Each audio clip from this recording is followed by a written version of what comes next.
नमस्कार, SBT news में आपका स्वागत है। पेश 28 मार्च मंगलवार दोपहर 3:15 राजस्थान की 15 बड़ी खबरें। इस न्यूज बुलेटिन के प्रायोजक हैं विनी केक एंड मोर। सबसे पहले एक नजर डालते हैं आज के हेडलाइंस पर। उमेश पाल किडनैपिंग केस में अतीक समेत 3 दोषी करार। मुख्यमंत्री ने डूंगर महाविद्यालय में छात्र संघ कार्यालय का किया उद्घाटन। राजस्थान में सरकार और डॉक्टर आमने सामने, मरीजों की परेशानियां बढ़ी। सावरकर के पोते ने कहा कि राहुल माफी मांगे वरना FIR कराएंगे। और पूछताछ के बाद विदेश में बैठे गैंगस्टर्स की कुंडली आई सामने। और अब खबरें विस्तार से। 17 साल पुराने उमेश पाल अपहरण केस में प्रयागराज की MP MLA कोर्ट ने माफिया अतीक अहमद समेत 3 को दोषी करार दिया है। भाई अशरफ समेत 7 आरोपियों को बरी कर दिया गया है। इस केस में 11 लोग आरोपी थे, इसमें से एक की मौत हो चुकी है। अतीक खान, सौलत और दिनेश पांसी को थोड़ी देर में सजा सुनाई जा सकती है। मुख्यमंत्री अशोक गहलोत आज बीकानेर दौरे पर रहे। उन्होंने राजकीय डूंगर महाविद्यालय में छात्र संघ कार्यालय का उद्घाटन किया। इस अवसर पर उनके साथ प्रदेश प्रभारी सुखविंदर रंधावा, PCC चीफ गोविंद सिंह डोटासरा, शिक्षा मंत्री BD कल्ला, आपदा प्रबंधन मंत्री गोविंद राम मेघवाल, ऊर्जा मंत्री भंवर सिंह भाटी ने भी शिरकत की। इस अवसर पर CM गहलोत ने छात्र संघ अध्यक्ष हरिराम गोदारा को जीत की बधाई दी। CM ने कहा कि आज की पीढ़ी गांधीवादी रास्ते पर चल रही है, ये खुशी की बात है। उन्होंने कहा कि राहुल गांधी के साथ जो किया जा रहा है वो अलोकतांत्रिक है। आने वाले चुनाव में जनता इसका जवाब देगी। CM अशोक गहलोत प्रदेश भर में आयोजित होने जा रहे संभाग स्तरीय कार्यकर्ता सम्मेलन का आगाज 13 पंथ भवन से करने जा रहे हैं। जयपुर के SMS अस्पताल और उससे जुड़े अन्य अस्पतालों में मरीजों के हालात दयनीय हैं, जहां रेजिडेंट्स भी डॉक्टरों के समर्थन में हड़ताल पर चले गए हैं। मरीजों को समय पर इलाज नहीं मिलने की वजह से परेशानी का सामना करना पड़ रहा है। निजी अस्पताल बंद होने से मरीज सरकारी अस्पताल जा रहे हैं, लेकिन यहाँ भी उन्हें इलाज नहीं मिल पा रहा है। सुबह 9 से 11 बजे तक का समय OPD का है, लेकिन रेजिडेंट के हड़ताल पर जाने की वजह से मरीजों को परेशानी का सामना करना पड़ रहा है। SMS अस्पताल सहित JK लोन अस्पताल, महिला चिकित्सालय, जोनाना अस्पताल, अन्य सरकारी अस्पतालों में चिकित्सक अपने चैम्बर में नदारद मिले। रंजीत सावरकर ने मंगलवार को कहा कि राहुल गांधी विनायक दामोदर राव सावरकर पर दिए बयान पर माफी मांगे। सावरकर के पोते रंजीत ने कहा कि अगर राहुल ऐसा नहीं करते हैं तो वे उनके खिलाफ FIR करेंगे। इधर उद्धव ठाकरे की नाराजगी के बाद विपक्षी दलों ने यह तय किया है कि वे सावरकर जैसे संवेदनशील मुद्दों पर बयान नहीं देंगे। राहुल गांधी ने अपनी संसद सदस्यता रद्द होने के बाद 25 मार्च को प्रेस कॉन्फ्रेंस की थी। इसमें उनसे सवाल पूछा गया कि भाजपा आपसे बार बार माफी की मांग कर रही है। राहुल गांधी ने जवाब दिया था कि वो गांधी हैं, सावरकर नहीं, वो माफी नहीं मांगेंगे। राजस्थान में कई मामलों में वांटेड रह चुकी लॉरेंस गैंग के 9 बड़े गैंगस्टर विदेश भाग गए हैं। वहां से ही भारत के कई राज्यों में गैंग ऑपरेट कर रहे हैं। G क्लब मामले में गैंगस्टर लॉरेंस और ऋतिक बॉक्सर को जयपुर कमिश्नरेट पुलिस ने रिमांड पर लेकर पूछताछ की और अनुसंधान में इसका खुलासा हुआ है। ये भी सामने आया है कि लॉरेंस के प्रतिद्वंदी बम्बीहा गैंग के 10 बड़े गैंगस्टर भी भारत में एनकाउंटर और गिरफ्तारी से बचने के लिए विदेश भाग गए। दोनों ही गैंग के कई गैंगस्टर एक ही देश में हैं, इससे वहां भी गैंग वॉर होने की आशंका बढ़ गई है। राजनीतिक दल अपनी तैयारियों में जुटे हैं, वहीं सरकार अपनी तैयारी कर रही है। अधिकारियों की तैनाती से लेकर अन्य कार्य किए जाने की तैयारी चल रही है। पिछले 3 दिन से शोर मचा है कि अप्रैल माह में बड़ी बड़ी कुर्सियां बदलेंगे, यानी अधिकारियों के तबादले होंगे। इसी को लेकर कई अधिकारियों ने जयपुर में डेरा डाल दिया है। सोमवार को अलवर कलेक्ट्रेट में गिनती के ही अधिकारी नजर आए। चुनाव से करीब 4 से 5 माह पहले अधिकारी बदले जाते हैं। इसी को लेकर अलवर जिले में अधिकारियों की एक नई टीम आने की उम्मीद की जा रही है। राजसमंद जिले में उस वक्त हड़कंप मच गया जब एक सरकारी विद्यालय के एक साथ लगभग 14 बच्चे खाना खाने के बाद बीमार हो गए। इस पर इन सभी बच्चों को राजसमंद मुख्यालय पर स्थित सबसे बड़े सरकारी हॉस्पिटल RK में भर्ती करवाया गया।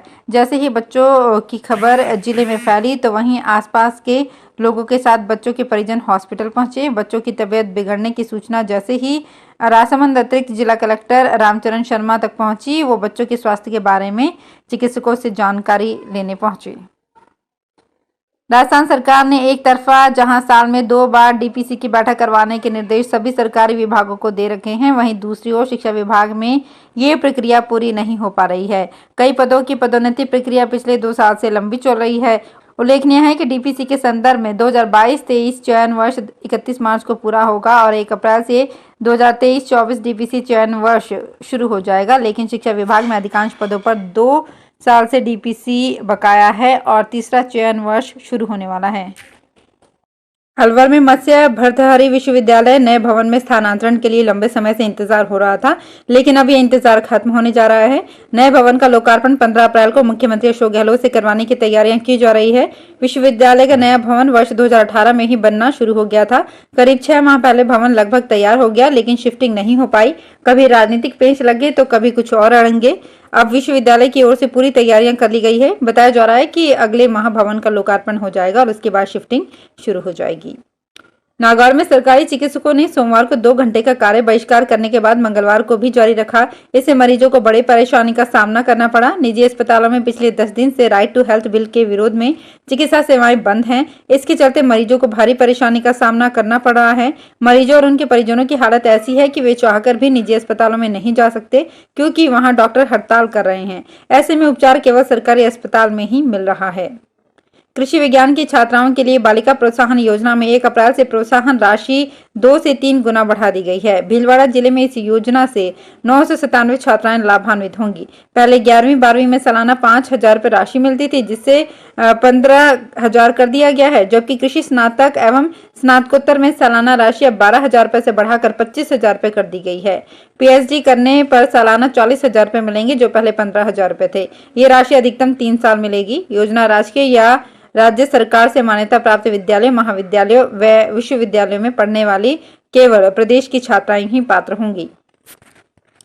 राजस्थान आरटीडीसी चेयरमैन धर्मेंद्र सिंह राठौड़ गेहड़ा खुर्द के श्री इंद्रकरणी माता मंदिर दर्शन के लिए सोमवार रात पहुंचे, जहां उनका मंदिर महंत भेरुदान सिंह ने क्षेत्र के जनप्रतिनिधियों के साथ स्वागत किया। दर्शन कार्यक्रम के बाद समारोह को संबोधित करते हुए उन्होंने कहा कि मुख्यमंत्री ने हाल ही में बजट में गोविंद देव मंदिर के लिए करोड़ों का बजट जारी किया है। उन्होंने युवाओं से आह्वान किया कि सबके लिए सरकारी नौकरी संभव नहीं है, इसलिए अब राजस्थान टूरिज्म में अपना भाग्य आजमा सकते हैं। राठौड़ ने कहा कि पैलेस ऑन व्हील्स ने करोड़ों रुपए का मुनाफा कमाया है। उत्तर प्रदेश सरकार के रूरल डेवलपमेंट में सीनियर ऑफिसर रहे उमेश चंदा गुप्ता से ठगी का मामला सामने आया है, जो जयपुर के बजाज नगर में रहते हैं। ठगों ने रिटायर्ड अफसर के खाते से 6,18,000 रुपए निकाल लिए। बदमाशों ने रुपए 7 से 13 मार्च के बीच 8 किश्तों में निकाले। रिटायर्ड अफसर को 13 तारीख को पता चला। 14 को बैंक पहुंचे, खाते को सीज कराया। इसके बाद 15 मार्च को उमेश चंदा गुप्ता बजाज नगर थाने पहुंचे। इस दौरान बजाज नगर थाना पुलिस ने सीआई नहीं होने का बोलकर उन्हें वापस भेज दिया। 2 और चक्कर काटने के बाद सोमवार को उनकी एफआईआर दर्ज की गई। जैसलमेर एयरपोर्ट पर स्पाइस जेट ने अपनी हवाई सेवाएं पूरी तरह से बंद कर दी है। स्पाइस जेट का विंटर शेड्यूल 25 मार्च तक का ही था। अब केवल अलायंस एयर की फ्लाइट दिल्ली के लिए चल रही है, मगर ये फ्लाइट भी 14 अप्रैल तक ही है। इसके बाद जैसलमेर का सिविल एयरपोर्ट पूरी तरह से सूना हो जाएगा। गौरतलब है कि जैसलमेर एयरपोर्ट पर विंटर शेड्यूल के तहत स्पाइस जेट ने अक्टूबर महीने में दिल्ली, मुंबई, अहमदाबाद और जयपुर के लिए रेगुलर सीधी हवाई सेवाएं शुरू की थी। धौलपुर में रबी विपणन वर्ष 2023-24 के दौरान समर्थन मूल्य पर गेहूं की खरीद के संबंध में सोमवार को बैठक आयोजित की गई। बैठक में गेहूं के समर्थन मूल्य पर खरीद के संबंध में प्रक्रिया व व्यवस्था एवं समस्याओं आदि के संबंध में चर्चा की गई। जिला रसद अधिकारी गजेंद्र बाबू शर्मा ने बताया कि धौलपुर जिले में 1 अप्रैल से 30 जून तक खरीद की जाएगी। गेहूं की खरीद का कार्य ऑनलाइन माध्यम से किया जाएगा। इसके लिए पोर्टल की लिंक खाद्य विभाग की वेबसाइट पर उपलब्ध है। इच्छुक किसान 25 जून तक स्वयं अथवा अन्य माध्यम से पोर्टल पर पंजीयन करा सकते हैं। तो फिलहाल इस बुलेटिन में इतना ही। फिर हाजिर होंगे कुछ और बड़ी खबरों के साथ। अगर आप भी अपने आसपास की छोटी बड़ी और महत्वपूर्ण खबरों से अपडेट रहना चाहते हैं तो सब्सक्राइब कीजिए हमारे चैनल एसपीटी न्यूज को और प्रेस कीजिए बेल आइकन पर।